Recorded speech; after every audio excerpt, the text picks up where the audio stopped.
What if the reason we do not feel happier is not a lack of stuff, but a lack of inner order? Think about it. We live longer, we sleep on better mattresses, we carry tiny supercomputers in our pockets, yet many of us still wake up on Monday with a heaviness we cannot name. I felt that too. A few years ago my paycheck went up, my peace did not. That disconnect pushed me to revisit a body of research that changed how I work, how I rest, and how I measure a good day. The core insight comes from the book Flow by the psychologist Mihaly Csikszentmihalyi. His claim is simple and radical. Happiness does not arrive when life stops being hard. Happiness grows when the mind learns to organize experience so that challenge turns into absorption instead of anxiety. Let me explain that in plain language. The world is messy. Nature throws heat waves, cold snaps, and unexpected bills. Our brains are messy too. Thoughts collide, cravings multiply, notifications nag. When this internal noise rises, our attention scatters. The scientist calls that rising noise mental entropy.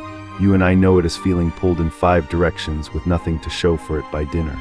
The opposite of that chaos is not control over the outside world. The opposite is a kind of inner alignment.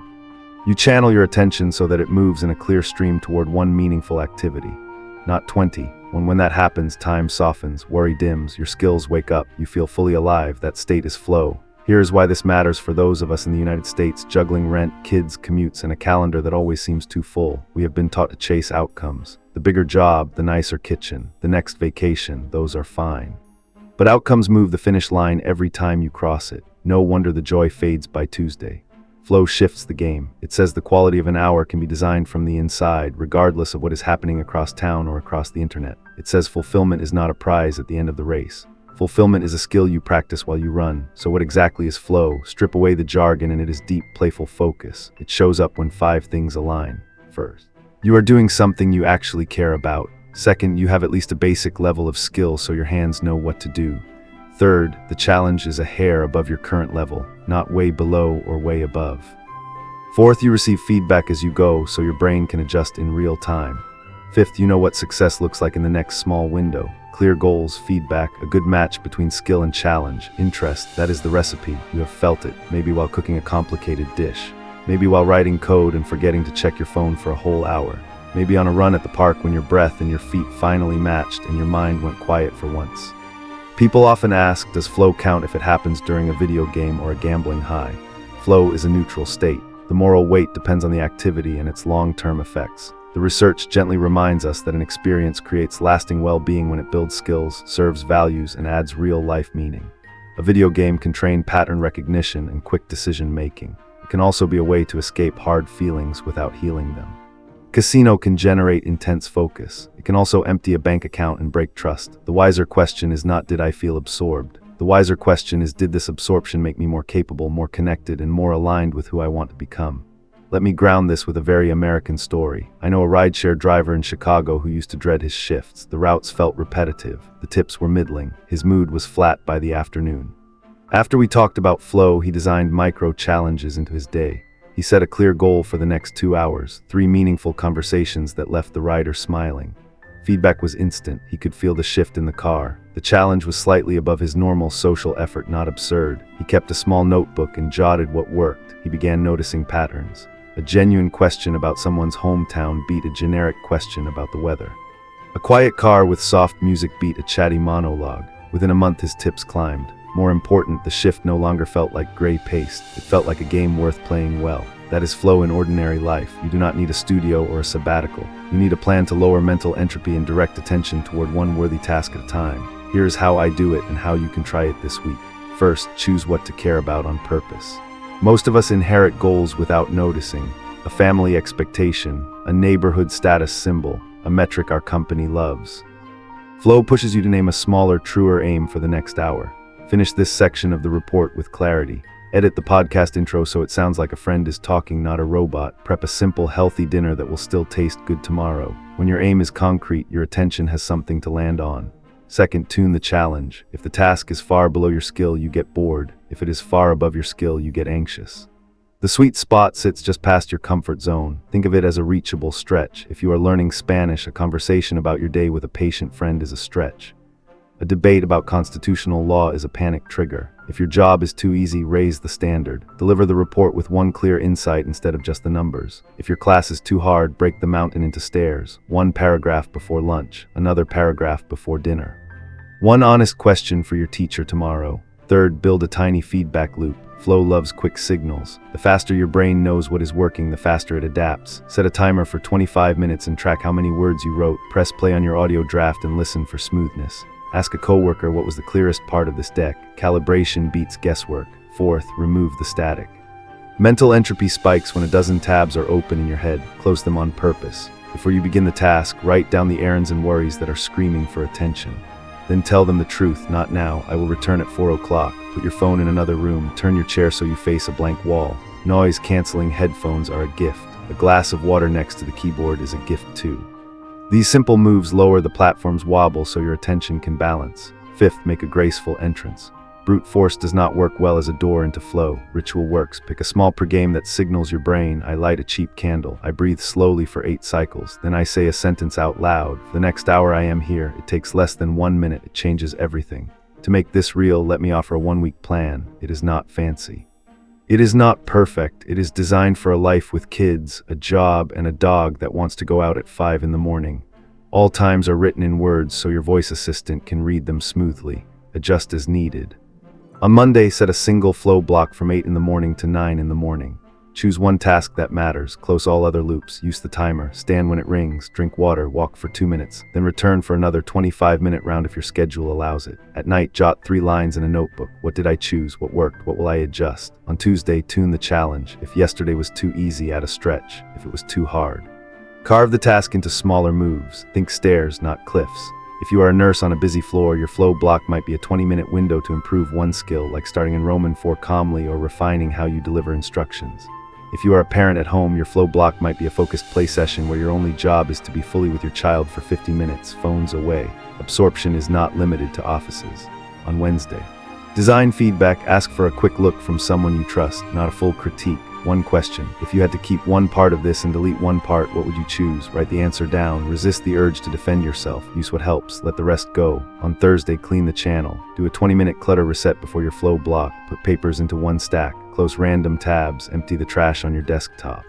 When your visual field is less chaotic, your mind quiets. Then return to the task and enter faster. On Friday, bring joy back. Flow is not grim. It is often playful. Put on instrumental music. Work by a window. Reward yourself afterward with a walk, a cup of coffee, or 15 quiet minutes with a paperback. Joy is not indulgent. Joy is fuel. On Saturday, try a longer creative session from 9 in the morning to 11 in the morning. Write the essay.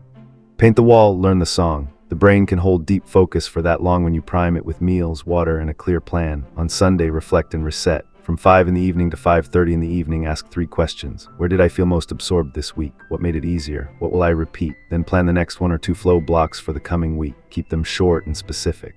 Common pushback rises here. This sounds nice, but my life is already too full. I hear you. Flow is not a luxury. It is a way to stop the leak that steals your energy. When attention is scattered, everything takes longer. When attention is gathered, even chores become smoother.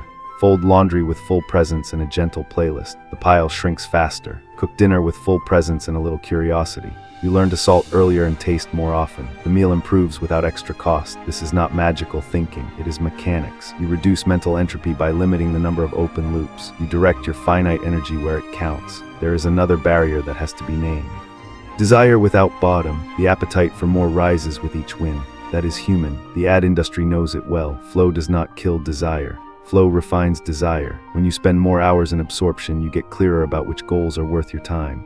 You stop chasing status snacks and start building meals that actually nourish your life. You trade some scrolling for an hour at the library. You swap a vague plan to get in shape for a simple habit like walking from 6:30 to 7 in the morning with a podcast that feeds your mind.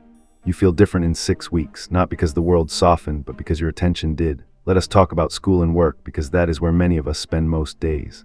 The fastest way to invite flow into study is to match task to level and then raise the bar just a little.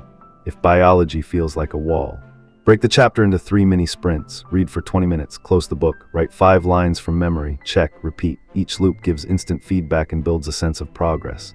If your job is data entry and you feel numb by noon, make it a craft. Track accuracy, track speed, raise one without losing the other. Add a game. Can I complete this set with 1 fewer error than yesterday? Can I finish 5 minutes faster without rushing?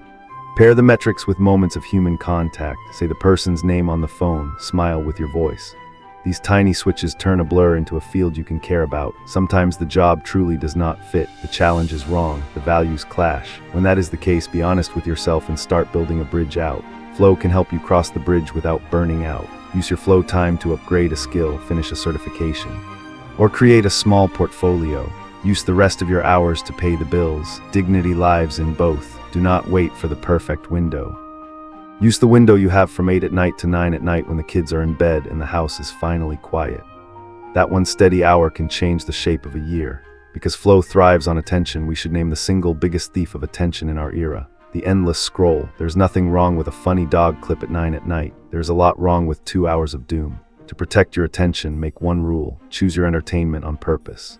Instead of opening an app to see what happens, decide before dinner what you will watch or read: a comedy special, 1 episode of a show you love, 20 pages of a thriller. Then do that and close the night. Decision replaces drift. Your sleep improves. Your morning starts without a fog. Flow becomes possible again. I want to add one more layer that the book touches on and life confirms. Flow is easier when your body is a steady ally. You do not need a perfect routine. You do need 3 anchors. 1, move your body every day. A brisk walk from 7 in the morning to 7:30 in the morning counts. 2, drink more water than you think you need. A glass at wake, a glass before lunch, a glass before dinner. 3, protect your sleep window like it is a meeting with your future self. Lights down by 10:30, phone outside the bedroom. Your brain cleans up the day's mess while you dream. That cleanup lowers mental entropy for free. Where does love fit into all this? Deeply. Flow is not a self-centered bubble where you ignore the world. When you bring a calm, ordered mind to a conversation, you listen better, you ask kinder questions, you repair faster after conflict. In a very real sense, your focused attention is love with its sleeves rolled up. Couples who cook together in flow, friends who work out together in flow, families who do chores together in flow. Build a resilience that no shared binge can replace. The activity is less important than the shared presence. You will remember the feeling of being fully with each other long after you forget what was on the plate. Let me end with a personal snapshot. There was a season when I measured my days only by outcomes. Did I hit the number? Did the post perform? Did I check every box? On the nights when the metrics fell short, I felt like I did too. Flow gave me a kinder, sharper measure. Now I ask different questions. Did I give 1 hour of clean attention to something that matters? Did I stretch just a bit past comfort? Did I build a skill that will still serve me in 5 years? Did I bring presence to the people I love? The funny thing is, outcomes improved when I stopped worshiping them. There is a steadier joy in the house now, not because my life is simple. It is not. It is steadier because my attention is less scattered and more faithful. If you want a place to start, begin tomorrow morning. From 6:30 to 7 in the morning, sit with coffee and a notebook. Write 1 sentence. Today I will give clean attention to this. Name the task, draw a small box next to it. At the end of the day, check the box only if you gave the attention, not if the world applauded. Some days the applause will come, some days it will not. The check mark still goes down. That practice will do more for your well-being than any motivational quote on your feed. Here is the promise I can make without crossing my fingers. If you learn to lower mental entropy and invite flow into ordinary hours, your life will feel more yours. Your mind will feel more spacious. The chores will soften, the work will sharpen, the relationships will breathe. You will still have hard days. You will be ready for them. You will have more moments where you look up from your task at 10 in the morning and realize you have been fully alive for the past 40 minutes. That feeling is worth more than a new lamp or a shiny badge on a profile. It is the texture of a life you are proud to live.